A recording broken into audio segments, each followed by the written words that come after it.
I was pumping gas, most definitely, and printing T-shirts and selling ink pens, and I mean, anything and everything. There was a guy who I worked with many years ago, and we were talking about success and money and all that stuff. And he told me this one thing. He said, money doesn't change anybody. Money reveals them.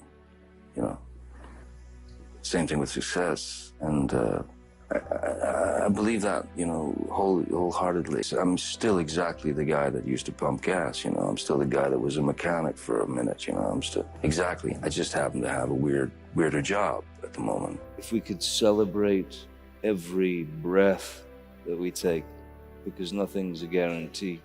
If we could celebrate the breath and the exhale, which is being alive, without, oh, my car won't start. There are things that are very, very important in life that we don't think about, And one of the most worrisome things that I went through for years is you're freaked out about your past. You're worried, you're scared to death of the future, but the now doesn't exist. And I think that's a grave mistake that we make.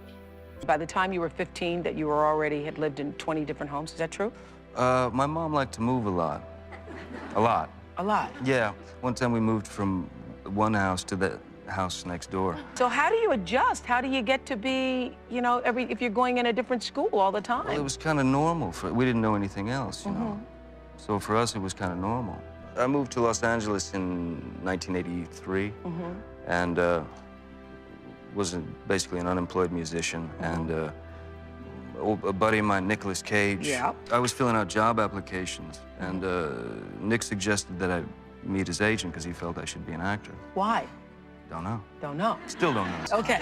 But no, so you'd never seriously thought about it until Nicolas Cage mentioned it.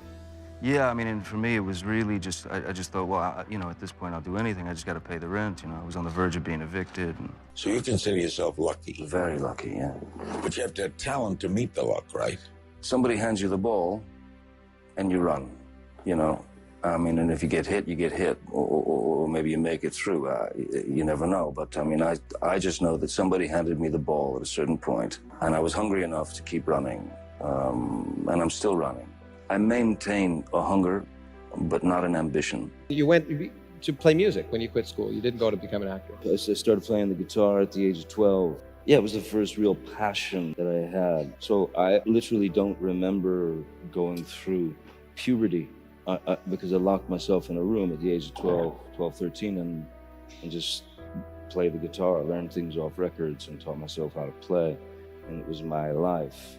And it was the only solace. It was the only sanctuary. It was the only security. It was my first love. You have to realize that whatever your day is, whatever you're doing, whatever your job is, whatever people think of you or project you to be, none of it matters, really, until you look round and see people who are in need. And I think probably the best benefit of my job is to help to make people smile who otherwise wouldn't or couldn't have a smile on their face. So, yeah, that's my deal. To go into a place where, I mean, I spent time in Great Ormond Street, where it was, I was the parent when my daughter was ill, and it was, I mean, I've known darkness in my life, but that was the darkest period ever, I'd always kind of done these visits, but after that, the visits became more and more important because the kids, bless them, they're so strong, they're so courageous, but the parents are the ones who are slowly dying. And to be able to bring a smile or a giggle to these people it means everything in the world to me. Do you look back and say, look, I did what I wanted to do. It's defining of me. There were other things that I probably should have done. Not from my perspective. I mean, from my point of view, I did the right things. Every film that I've done, I'm happy that I made that choice. I don't have any regrets whatsoever.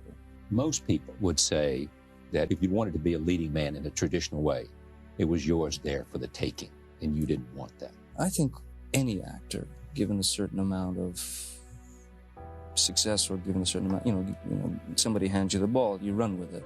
Any actor could do that, but it's not me. It wasn't me. I was on a television series for 3 or 4 years, about 4 seasons, and I was, without question, a product. Not my own product, I was somebody else's product. And they shoved me down the throats of America, and it was a very uncomfortable situation. And I swore to myself that when I got off that show, I would do what I wanted, the way I wanted to do it. And I stick to that. So, I mean, if I had to do leading man things just to continue to be an actor, continue to work, nah, I'd rather go back to pumping gas. What do you think when you look at those pictures? No, really. What do you think? No, it was a strange time because I'd become this product, and it made me very uncomfortable. Yeah, because I didn't. I mean, Being sort of labeled a heartthrob. Well, they started to build this image, and it had nothing to do with me. And no one should accept anything but the truth. To have to suffer the ignorance of someone lying to you for some type of gain. And You've never seen any of your films, ever? I tried to see one once because the director asked me to. I fell asleep 35 times. I feel the experience. I'm happy with the process is what I'm interested in. The process of creating, the process of exploring, the process of breaking formula.